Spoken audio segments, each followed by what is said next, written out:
दर्शन नमस्ते सबैमा। आज मैले यहाँहरूको सामु एकदमै यमी यमी कडी पकोडाको रेसिपी लिएर आएको छु, अर्थात् भनौँ दहीको कडी बडीको रेसिपी लिएर आएको छु। कडीबाट हामीले प्रशस्त रूपमा प्रोटिन तथा क्याल्सियम पाउन सक्छौँ र यो दहीबाट बनेको हुनाले दहीबाट हामी प्रशस्त रूपमा प्रोबायोटिक्स पाउन सक्छौँ, जसले चाहिँ हाम्रो बोन हेल्थ इम्प्रुभमेन्टमा एकदमै ठुलो मद्दत पुर्याउँछ र यो खानमा पनि उत्तिकै मिठो हुन्छ।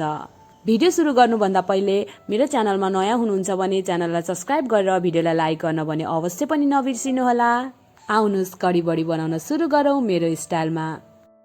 कडी बडी बनाउनको लागि सबैभन्दा सुरुमा मैले यहाँ 4 घण्टा जति भिजाएर राखेको मुसुरीको दाललाई लिएको छु। मैले चाहिँ छिल्कावाला लोकल मुसुरी लिएको छु। हजुरहरूले घरमा जस्तो एभाइलेबल छ त्यस्तै लिन सक्नुहुन्छ। करिब 2-3 घण्टा यसलाई भिजाउनु होला, यो चाहिँ छिट्टै भिज्छ। अब हामी यसलाई पखालेर चाहिँ 2-3 पानी पखालेर तयार गर्नु होला। हेर्नुहोस् मैले चाहिँ 3 पानी मजाले पखालिसकेको छु। अलिअलि बोक्रा रह्यो भने केही पनि हुँदैन।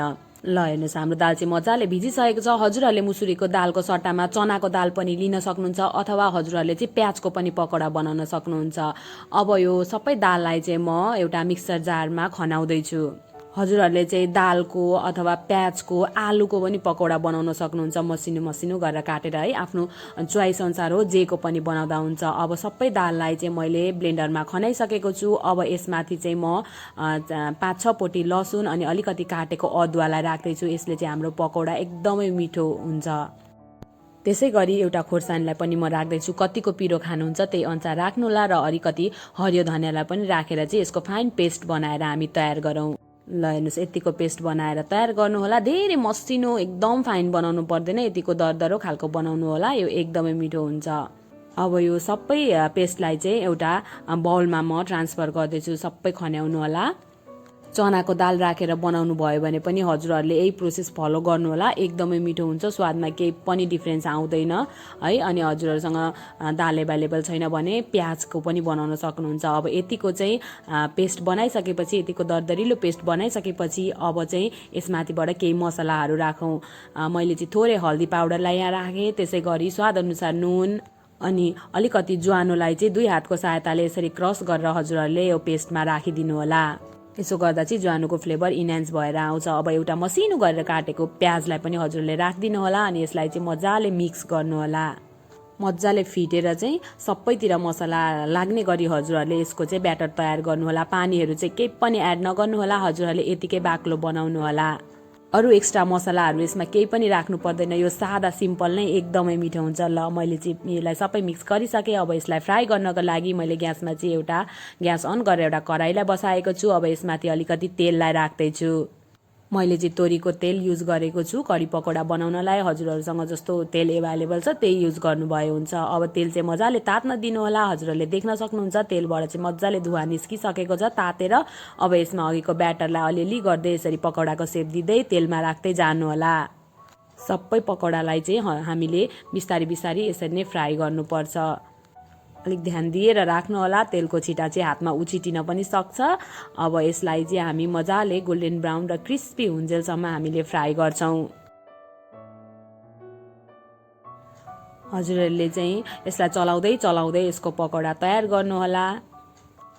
ल हेर्नुहोस् हजुरहरूले देख्न सक्नुहुन्छ हाम्रो पकौडाको चाहिँ कलर मजाले चेन्ज भइसकेको छ, गोल्डन ब्राउन अनि हेर्दै क्रिस्पी हाम्रो चाहिँ मुसुरीको दालको पकौडा बनेर तयार भइसकेको छ। यतिको गोल्डन ब्राउन भइसकेपछि चाहिँ अब म यसलाई एउटा प्लेटमा निकाल्दैछु। हजुरहरूले यो मुसुरीको दालको यसरी पकौडा बनाएर स्न्याक्सको रूपमा पनि यत्तिकै खान सक्नुहुन्छ। यो एकदमै मिठो हुन्छ। स्वादमा लसुनले चाहिँ यसको फ्लेभर एकदमै इन्हान्स गर्छ अनि यो पकौडा एकदमै मिठो हुन्छ। कडी बडी विथआउट कडी बडी पनि हजुरहरूले चाहिँ यसरी पकौडा मात्रै बनाएर पनि चियासँग इन्जोय गर्न सक्नुहुन्छ है। त्यसै गरी म अर्को ब्याच पकौडालाई पनि फ्राई गर्दैछु। सबै पकौडालाई चाहिँ हामी यही प्रोसेसबाट गोल्डन ब्राउन हुन्जेल क्रिस्पी हुन्जेल फ्राई गरेर तयार गरौँ।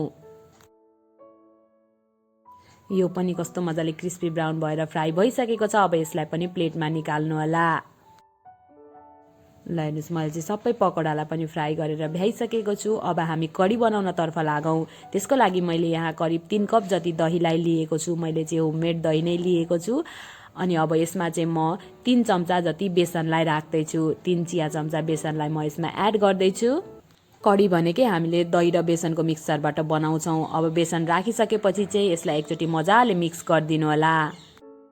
कडी चाहिँ हाम्रो स्वास्थ्यको लागि पनि एकदमै लाभदायक हुन्छ। चम्चीले हल्का मिक्स गरिसकेपछि म एउटा व्हिस्करको सहायताले यसलाई मिक्स गर्दैछु। चम्चीले चाहिँ अलिक अप्ठ्यारो भयो है। अब यसलाई मजाले यसमा लम्स नहुने गरी बेसनको डल्ला फुट्ने गरी मजाले मिक्स गर्नुहोला। अनि यतिको भइसकेपछि यसमा पानी एड गरेर यसको हामी एउटा घोल तयार गर्छौँ।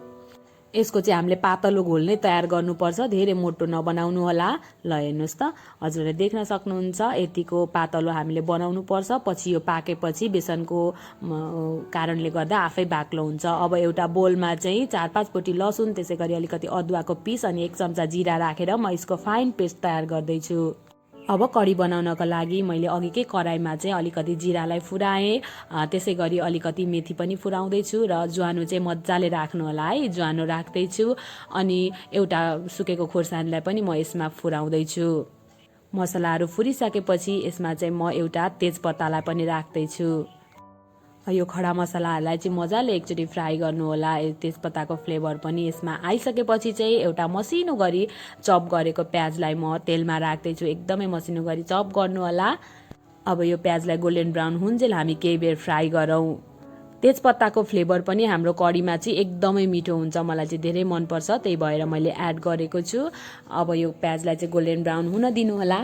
ल हेर्नुहोस्, हाम्रो प्याज चाहिँ मजाले गोल्डन ब्राउन भएर फ्राई भइसकेको छ। अब यसमा अघि मैले जिरा अदुवा लसुनको पेस्ट बनाएको थिएँ नि, हो त्यो पेस्टलाई चाहिँ म तेलमा राख्दैछु।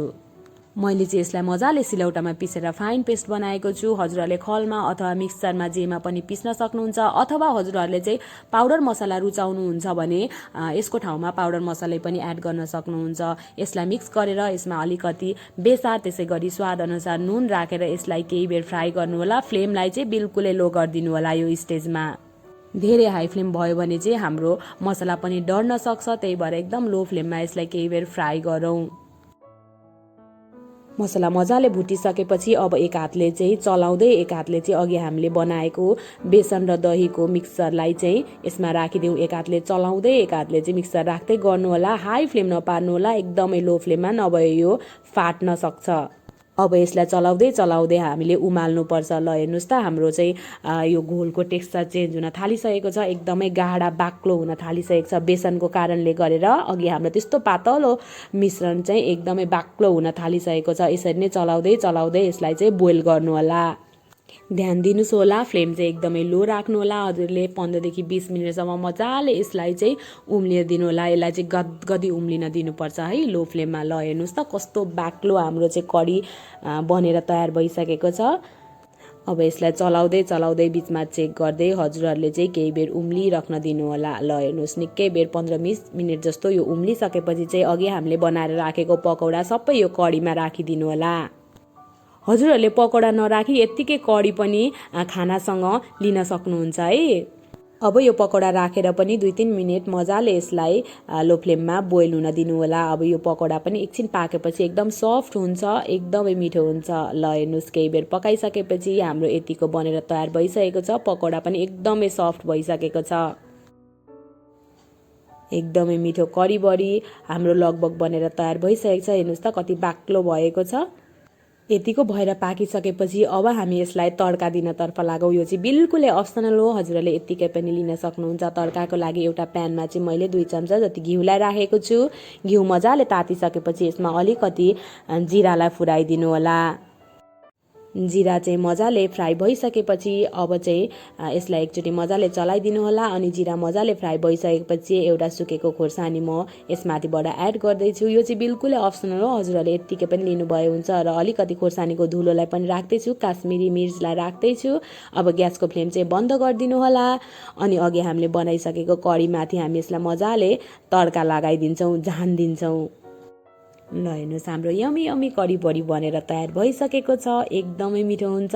एकचोटि बनाएर अवश्य पनि ट्राई गर्नु होला। हजुरहरूले रोटीसँग अथवा खानासँग जेसँग पनि खान सक्नुहुन्छ। मैले चाहिँ तातो तातो खानासँग सर्भ गरेको छु। एकचोटि बनाएर अवश्य ट्राई गर्नु होला। फेरि यस्तै नयाँ नयाँ भिडियो लिएर हजुरहरू सामु आउने नै छु। त्यतिन्जेलसम्मको लागि बाई। हजुरहरूको दिन शुभ बितोस्।